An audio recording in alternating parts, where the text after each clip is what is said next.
35 వచ్చినాయి, ఇంకా పెళ్లి కాలేదు. ఆ మాత్రం కూడా అర్థం కాదు మా ఇంట్లో ఆడాళ్ళకి. ఛ, మన ఫన్నీ గారు చెప్పినట్టు అందరినీ కాదని ఎవరో ఒకరిని పెళ్లి చేసుకోవాల్సి.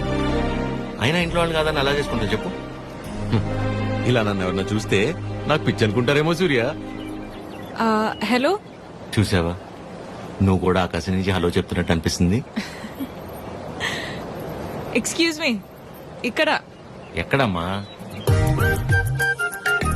హాయ్ అండి. హాయ్, మీరు? ఆ రోజు నైట్ వర్షం ఆటోలో హెల్ప్ చేశారు కదా.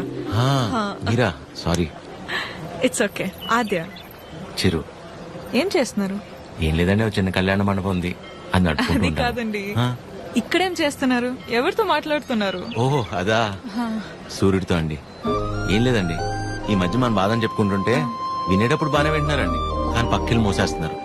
అందుకే మనుషులతో కాకుండా ఆ చెట్టుతోనో, నీటితోనో, సూర్యుడితోనో, గాలితోనో మనసులో ఉన్న చెప్పుకుంటానండి. దాంతో లోపల ఉన్న బరువు తగ్గి తేలిగ్గా అనిపిస్తుంది. ఇందాక మీ మాటలు విన్నాను. మిమ్మల్ని ఎవరు చేసుకుంటారు గాని చాలా లక్కీ అండి. ఆ ముందెవరో ఒకరు నన్ను చేసుకునేవండి, నేను లక్కీ అవుతాను. ఆ అమ్మాయి లక్కీ కాదు, తర్వాత చూద్దాం. సరే అండి, నేను బయలుదేరుతాను. బాయ్.